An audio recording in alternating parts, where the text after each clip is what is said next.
Yang pertama terkait dengan sebuah pernyataan bahwa mereka sendiri yang cari kesibukan sampai lelah dan jadi sakit akhirnya meninggal.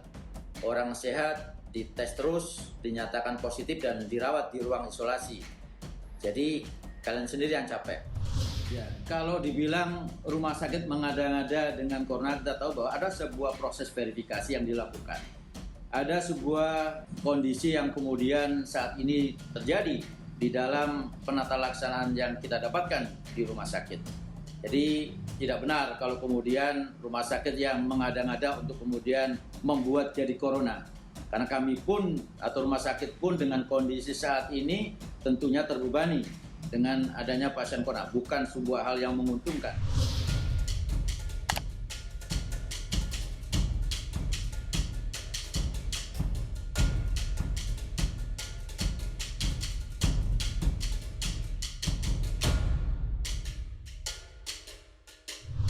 Pandemi yang telah berlangsung selama 6 bulan ini amat sangat melelahkan.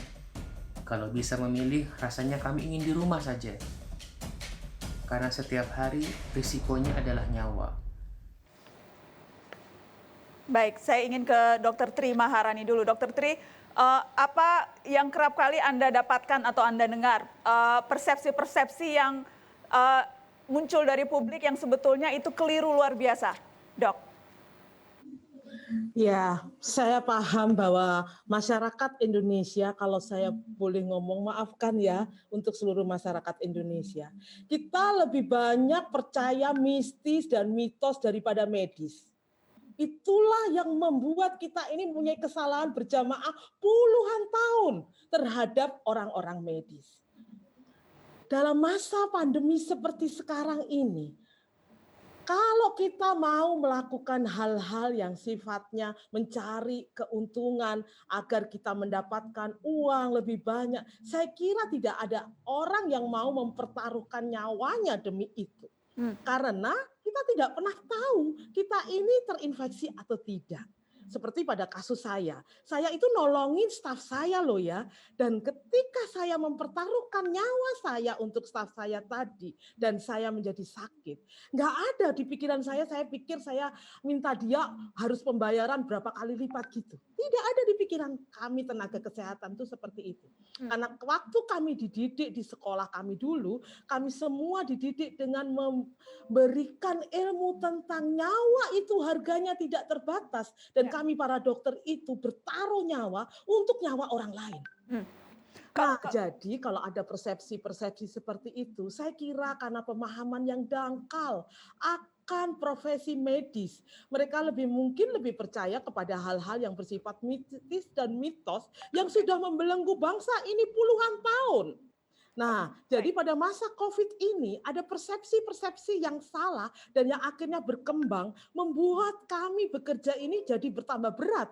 Melawan si COVID sendiri, melawan kelelahan kami, melawan tekanan-tekanan yang kami alami, dan melawan masalah-masalah yang dibuat untuk hal-hal yang sifatnya itu bohong belaka. Oke, jadi dalam hal ini saya kira kita ini harus bangkit sebagai bangsa mengalahkan mistis dan mitos tadi untuk mengarah kepada medis kalau mau bangsa kita ini selamat dari kepunahan akibat COVID-19. Saya ingin ke Ahmad Arief, inisiator lapor COVID-19 yang juga sudah terhubung di Mata Najwa. Selamat malam, Mas Arief. Selamat malam, Mbak Nana. Mas Arief, saya ingin minta tanggapan Anda ketika akhir-akhir ini kita lihat publik yang meragukan dokter, kemudian yang menuduh dokter mendapat keuntungan atau mendapatkan insentif kalau ada yang di-COVID-kan atau dipositifkan. Apa menurut Anda yang menyebabkan reaksi itu bermunculan?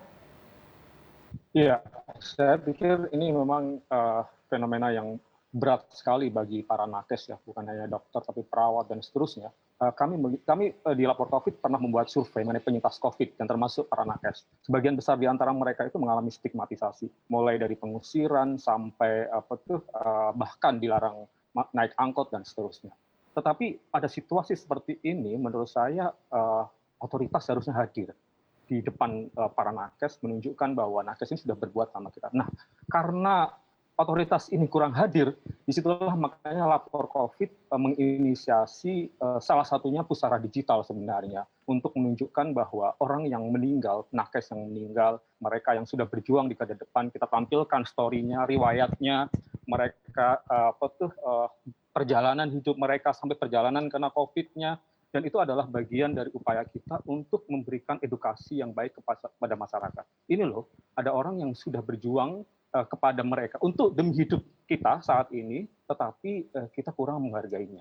Nah, di sini mungkin yang harus kita lakukan menurut saya. Jadi bukan hanya masyarakat, tapi menurut saya pemerintah juga harus memiliki sikap yang tegas terhadap ini gitu. Jadi tidak bisa membiarkan seolah-olah nakes harus berhadapan dengan masyarakat yang tidak memiliki pengetahuan yang cukup tentang apa yang terjadi gitu. Nah, beberapa banyak kasus sebenarnya di sosial media di mana-mana nakes yang dihujat, bahkan ketika meninggal pun ditolak gitu. Dan disinilah mungkin menurut saya krisis yang luar biasa yang terjadi, dan siapa saja menurut saya harus ada berani di depan untuk membantu mereka. Prof. Wiku, bagaimana Anda melihat ini, Prof. Wiku? Dari penilaian negatif yang sering muncul, itu akarnya dari mana menurut Anda? Sebenarnya akarnya karena memang pemahaman masyarakat yang masih belum lengkap terhadap masalah ini. Meskipun kita sosialisasi sudah dilakukan dan seterusnya, rupanya pengalaman kita belum bisa menyentuh ke akar rumput mungkin ya, untuk mereka betul-betul paham. Jadi stigmatisasi masih terjadi, upaya untuk menyelamatkan ini kita jadi sulit sekali untuk tenaga kesehatan. Padahal sebenarnya kunci utama garda terdepan, orang selalu mengatakan dokter, padahal bukan. Garda terdepan adalah masyarakat itu sendiri. Kalau masyarakat itu berperilaku protokol kesehatan yang dijalankan dengan ketat, nggak akan terjadi seperti ini. Jadi kita nggak bisa menunggu seperti itu, nggak akan kuat kita. Dari pertama, preventif, promotif itu adalah utama. Kuratif itu adalah belakang, yang akhir. Dan kita jumlahnya terbatas. Itu yang harus kita lakukan. Oke, Dr. Ahmad, informasi yang kemudian beredar, misinformasi tepatnya, bahwa rumah sakit mempositifkan banyak orang demi dapat insentif dan kemudian supaya dapat tambahan uang untuk dokter-dokternya. Kalau kemudian Anda dituding seperti itu, bagaimana, Dok? Yang pertama, positif itu adalah hasil PCR. Jadi PCR itu ya ada hasilnya dan tidak bisa dipositifkan. Kita juga diverifikasi sama Kemenkes. Yang kedua, insentif yang didapatkan dokter itu dibandingkan penghasilan kalau misalnya tidak ada COVID itu jauh berbeda sekali. Itu sangat ya mungkin cuma 50% atau 30% dari yang biasa kita dapatkan. Itu yang kedua. Yang ketiga, insentif itu tentu saja diaudit. Jadi udah dikasih masih tanyain, kenapa lu pantas nggak dapat terima atau tidak gitu. Sementara kalau kita praktek biasa, kita tidak ada masalah gitu. Jadi maksudnya seandainya ditanya siapa yang paling tidak ingin ada COVID, nakes. Nakes mau hidup normal. Kita nggak mau lagi pagi rapat, tengah malam dipanggil dok ini gimana segala macam itu. Kita nggak mau lagi sebenarnya, udah capek. Kita maunya penyakit biasa-biasa aja gitu. Tapi ya itu tadi pertanyaannya. Iya, kalau misalnya ada yang mau menuduh, saya sih ya sudah mau diapain. Orang kan sesuai dengan logika masing-masing, pemikiran masing-masing gitu kan. Kita ya kerja saja. Itulah nantinya dari pemerintah, masyarakat. Ya kita udah lelah lah ya edukasi. Saya mungkin dari 6 bulan lalu kita udah mengedukasi lewat medsos, lewat kita punya ada namanya acara media expert, kita punya acara yang harian tiap bulan itu ke awam. Kita udah edukasi itu. Tapi ya pemerintah juga udah capek mengedukasi. Tapi akhirnya ya di jalan begitu. Begitu. Terakhir, Dr. Tri, Anda juga kalau kemudian dituduh ini dokter cari uang aja nih, sengaja mempositifkan, Anda akan jawab apa, Dok? Kalau saya memang ingin mencari uang, tentunya saya tidak akan mencari uang pada pasien. Pasien uangnya sedikit. Saya tentu mencari uang dalam menjadi pengusaha, begitu ya. Nah, jadi dalam kondisi seperti ini, kalau kita dituduh mencari uang itu sangat salah sekali. Kalau kami memang mau mencari uang, tentunya tidak di bidang kedokteran ini. Karena di bidang kedokteran ini, kami hanya memberikan hati nurani kami untuk menolong nyawa itu, Mbak. Jadi mungkin dokter, itu ada Dokter Ahmad yang tahu sendiri pekerjaan saya waktu di gigitan ular, bagaimana saya datang ke RSUI, menolongi pasien-pasien itu tanpa dibayar sepeser pun. Jadi dalam kondisi seperti ini, kalau bagi kami tenaga kesehatan, uang bukan menjadi prioritas, tapi nyawa itu prioritas utama kami. Dokter, boleh tidak saya bertanya hal yang sensitif kalau dokter mau menjawab?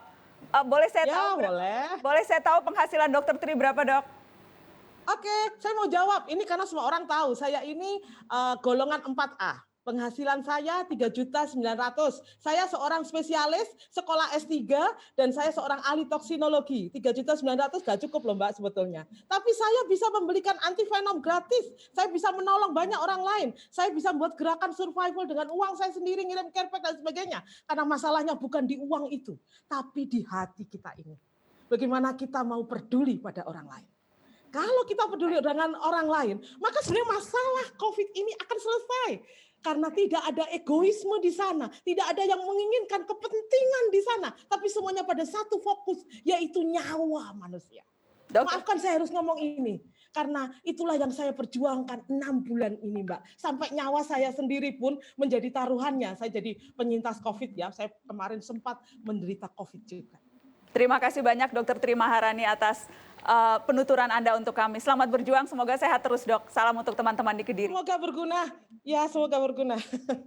Tetap di Mata Najwa, setelah ini saya akan berbincang dengan Gubernur DKI Jakarta Anies Baswedan yang akan segera menarik rem darurat di Jakarta karena kondisinya yang semakin mengkhawatirkan. Tetap di sini.